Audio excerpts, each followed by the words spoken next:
gobyerno na pataasin ang presyo ng palay. Dati po 100 per kilo. Ngayon, 1 kilo po 4 pesos. Ng mga magsasaka nagpapakamatay, isa lang ibig sabihin nun Yung ibang mga magsasaka nawawalan na ng pag-asa. Naghihirap po ang mga magsasaka. Alam po namin na maraming problema ang Pilipinas. Subalit kami po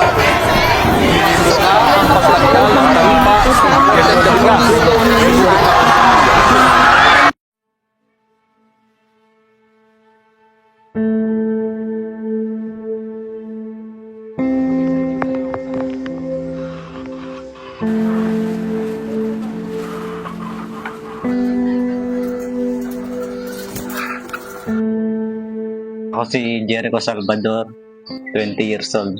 Yan, trabaho, nagkakambing nga. Minsan naman, sumasama ako sa biyahe. Julius Velasquez na dito nakatira sa Minuyan or sa Garay, Bulacan. Si Kuya Julius, dating manggagawa ng konstruksyon, ay nagpundar ng kanyang sariling dairy farm.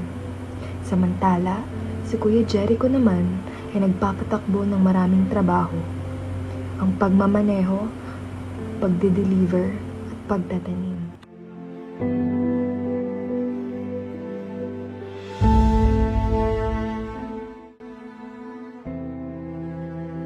Sa kambing kasi, aminin ko ngayon, hindi talaga. Kumbaga, dati nakakabenta kami, 30K, isang kambing. Ngayon kasi halos kalahati na lang. Pagka namatayan ka ganito, ano bang pakaramdam? Siyempre, disappoint ka na, siyempre tagal-tagal mo inintay, tapos mamamatay lang. Kumbaga sa amin, masakit yun. Tapos puro lang paluwal. Kaya minsan naisip ko, benta ko na lang yung kambing, babalik na lang ako sa work ko dati. Madami akong time talaga na napapaisip na mag-quit. Na minsan, benta ko na lang laptop. Total, wala naman yun. Kumbaga parang pumapasok sa isip ko, wala naman nangyayari sa akin. Kumbaga sayang yung panahon. Pero, kumbaga parang naano pa rin sa akin na, tuloy na, laban na to. Laban na to, kung sino, kumbaga, matibay na kasi halos karamihan nung kasabayan kasi namin mag-alaga ng kambing, halos nag-quit na. Halos ang natira na lang sa amin, parang 3 na lang kami dito. Sa ngayon, masaya na. Kasi kumbaga, tinanggap ko na sa sarili ko na ito na yung, pero mo, 7 years na ako. 7 years na ako dito. Sabi ko, kumbaga sa akin, tinanggap ko na. Dito ko tatanda. Kaya, ayun, masasabi ko, masaya naman ako sa ginagawa ko sa araw-araw. Ayun.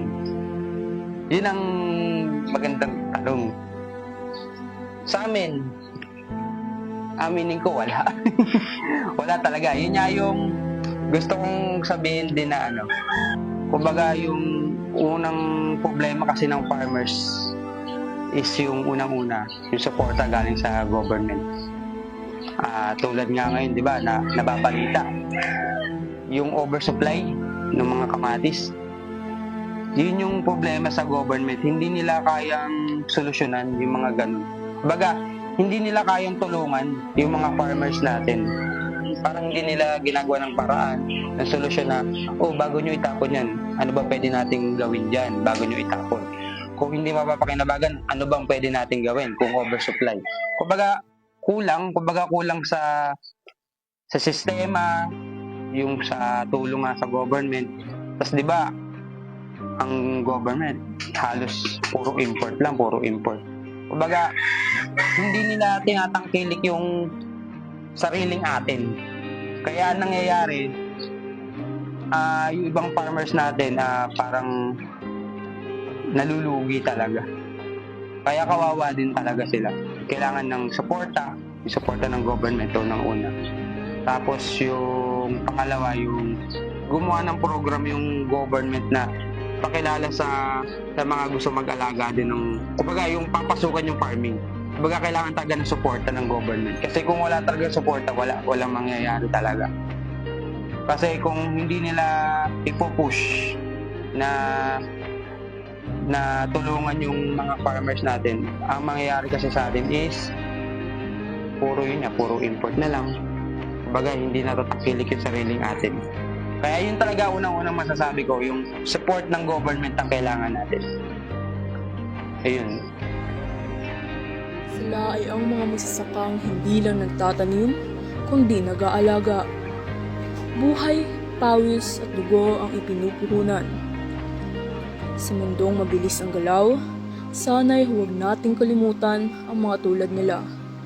Tahimik, ngunit mahalagang bahagi ng ating araw-araw.